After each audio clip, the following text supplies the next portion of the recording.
네, 블랙리스트 발언으로 KBS의 명예훼손 혐의로 고소된 김미화 씨가 오늘 오전 영등포 경찰서에 출두했습니다. 경찰 조사에 앞서 김미화 씨는 기자회견을 통해 자신의 솔직한 심경을 밝혔는데요. 그 모습 지금 만나보시죠. 19일 오전 11시 KBS로부터 명예훼손 혐의로 고소를 당한 김미화가 영등포 경찰서에 출두했습니다. 김미화는 조사를 받으러 들어가기 전 짧은 심경을 밝혔는데요. 조사에 성실히 임하겠습니다. 진실은 반드시 있다고 저는 생각하고요. 떳떳하고 당당하게 제 억울함을 호소하겠습니다. 고맙습니다. 김미화는 경찰 출두에 앞선 오전 10시경 여의도의 한 호텔에서 기자회견을 가졌습니다. 그녀는 이 자리에서 가장 먼저 KBS에 대한 서운함을 토로했는데요. 여러분, 코미디언을 슬프게 하는 사회 어떻게 생각하십니까? 저의 답답한 심경을 일기처럼 트위터에 올린 짤막한 글 하나가 원치 않는 방향으로 왔습니다. 지난 2주 동안 입장을 바꿔서 깊이 생각해봤습니다.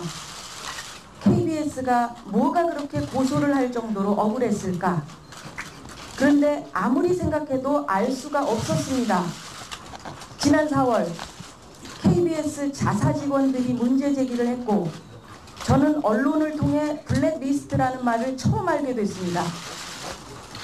제가 쓴 글을 보시면 도대체 블랙리스트라는 것을 본 적이 있느냐? 없다면 왜, 무슨 근거로 나에게 불이익을 주느냐? 이것이었습니다.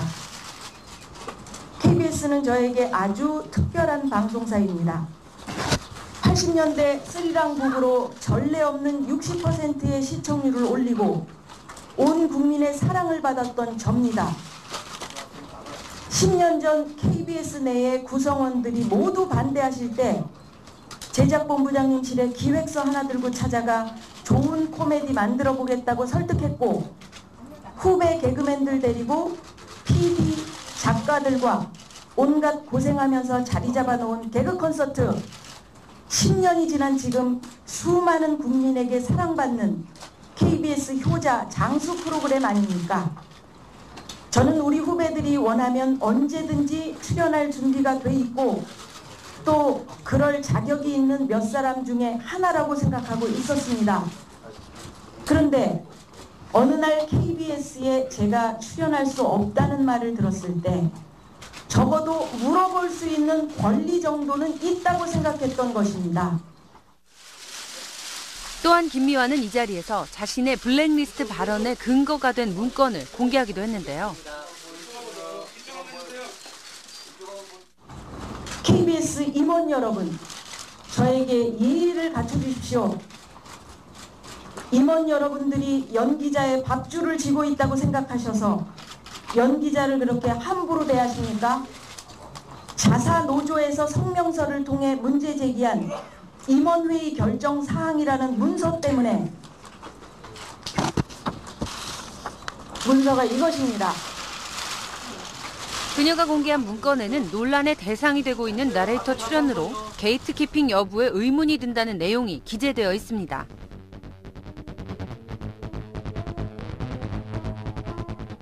이것 때문에 일종의 기피 인물이 되었다는 말을 들었습니다. 제 이마에 주홍 글씨가 새겨져 있다는 사실이 제발 거짓말이고 아니라고 말해달라고 비참한 제 심경을 담아서 아침에 짤막한 글로 하소연했더니 당일 여러 통로를 통해서 저에게 으름장을 놓고 곧바로 명예훼손으로 고소하셨습니다. 저는 KBS 측에 여러 차례 이 일이 고소로 갈 일이 아니다. 확대되고 논란이 되는 걸 원치 않는다는 의사를 분명히 전달하였으나 이미 이 시점까지 왔습니다. 만약 제가 그날 트위터에 올렸던 저의 개인적인 푸념이 대한민국에서 죄가 된다면 기꺼이 수갑을 차겠습니다. 또한 사건이 확대된 것과 함께 자신을 고소한 KBS에 대한 자신의 솔직한 심정을 전하기도 했습니다. 이 임원회의 결정사항 뒤에 정말 블랙리스트라는 것이 존재하고 있어 불이익을 당하고 있는 것인지 궁금하다고 물은 것뿐입니다. 없으면 없다. 말 한마디에 끝날 일이었습니다. 대화로 간단하게 풀어나갈 수 있었던 사안이었다고 생각합니다. 그러나 암전상인 제 뒷전에서 활을 쏘셨습니다. 그리고 제게 큰 상처를 입히셨습니다. 늘 저는 KBS를 친정에 비유하곤 했습니다. 그러나 이번 일을 겪으면서 친정집에서 고소당한 딸의 심정입니다. 오랜 시간 나의 모든 열정과 청춘을 바친 대가가 명예훼손 고소이고 범죄자처럼 9시 간판 뉴스에 내보내 비난하는 보도였던 것입니까? 저는 제 스스로를 KBS만의 코미디언이 아니고 전 국민의 코미디언이라고 생각합니다. KBS는 저에 대한 명예훼손 부분은 어떻게 감당하실 생각이십니까? 김미화는 자신을 정치하는 연예인으로 보도한 일부 언론에 대한 불만을 나타내기도 했는데요. 제가 시사 프로그램 진행을 맡은 이후부터 일부 인터넷 신문과 매체는 저를 정치하는 연예인, 이른바 폴리테이너라는 명예를 씌우기 시작했습니다. 여러분, 이제 제가 반문합니다. 제가 정치하는 거 보신 적 있으십니까?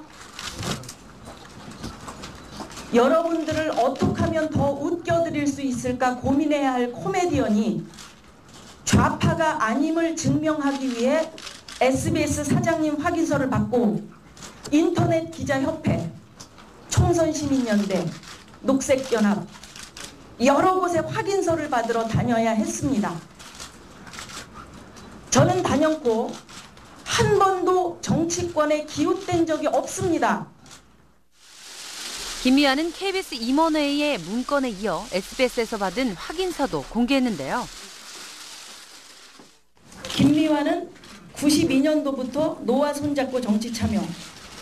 노무현 전 대통령이 국회의원 시절에 제가 삼순이 브루스라는 화장실 청소부 아줌마를 하고 있었습니다. 그래서 그 코너에 그 당시에는 국회의원들을 섭외하기가 엄청 힘들었었고 SBS에서 담당 PD가 국회의원 노무현 씨를 섭외를 해서 제가 화장실 코너에서 만났었습니다. 그런데 그것이 92년도부터 노와 손잡고 정치 참여를 했다. 이런 어처구니 없는 기사가 나왔고, 그러니까 확인되지 않은, 조금만 SBS에다 확인해보면 될 일을 확인되지 않은 그런 소문들이 떠돌았던 겁니다. 그래서 SBS 사장님한테 이런 거를 제가 받으러 다녀야 됩니다. 확인서.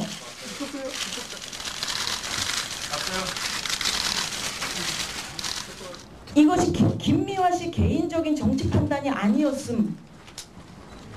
SBS 제작진이 준비한 이벤트였고 김미화 씨 개인적인 정치적 판단이 아니었음.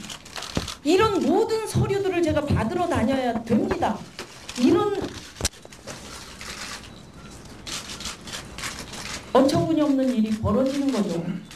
저도 왜 그런지 모르겠어요. 저는 그저 방송에 충실하고 방송에서 어떤 일을 제 재능을 가지고 할 수 있는 일을 부탁한다. 그러면 해드렸을 뿐입니다. 마지막으로 김미화는 경찰서로 향하는 자신의 떨리는 마음을 담담히 밝히며 기자회견문을 마무리했습니다. 저는 지금 영등포 경찰서로 갑니다. 고소당하는 것이 처음이라 무척 떨리고 한편으로 서럽습니다. 그러나 저뿐만 아니라 제 후배 연기자들이 앞으로 이런 일을 당하지 않도록 끝까지 싸우고자 결심했습니다. 기자 여러분, 제 모습을 똑똑히 보시고 전달해 주십시오. 우리 사회가 더 이상 코미디언을 슬프게 하는 사회가 되지 않기를 바랍니다. 고맙습니다. 김미화는 곧바로 이어진 질의응답에서 트위터에 글을 올리게 된 경위에 대해서도 밝혔는데요. 그 전날 KBS의 예능의 구성원으로부터 제가 그런 얘기를 듣고 참 신경이 착잡했었습니다. 그래서 아침에 저는 그날 어떤 행사가 있었고 너무 일찍 준비를 하는 바람에 시간이 좀 많이 남아 있었어요. 그래서 사실은 그 전날 KBS 예능국장님께 하소연을 하려고 전화를 했었습니다. 그런데 예능국장님이 KBS의 노조 파업으로 인해서 좀 복잡하니까 파업이 끝나고 만나자. 그래서 저는 사실은 그날 하소연할 그 기회를 잃어서 혼자서 너무 좀 심정도 답답하고 내가 정당한 이유로 정말로 제가 연기에 재능이 없거나 어떤 그 방송을 하는데 재능이 없어서 제 재능을 가지고 이것은 안 된다라고 국민들이 판단하고 제가 코미디언 생활을 못한다. 그러면 이해가 되는데 제가 느끼기에도 전혀 어떤 근거로 저에 대해서 그런 얘기를 하는지 이해할 수 없는 그런 얘기를 들었기 때문에 너무 속상해서 트위터에는 많은 팬들이 저를 지켜보고 계시고 늘 평상시에 서로 하소연했었고 또 위로받고 그랬던 장소였기 때문에 아침에 시간이 너무 많이 남았던 죄입니다. 그래서 글을 올리게 됐었던 겁니다. 김미화의 트위터의 글 하나가 이렇게 큰 사건으로 비화된 것에 대해 많은 이들이 큰 관심과 함께 우려를 표하고 있는데요. 모쪼록 이번 사건이 잘 마무리되었으면 하는 바람입니다.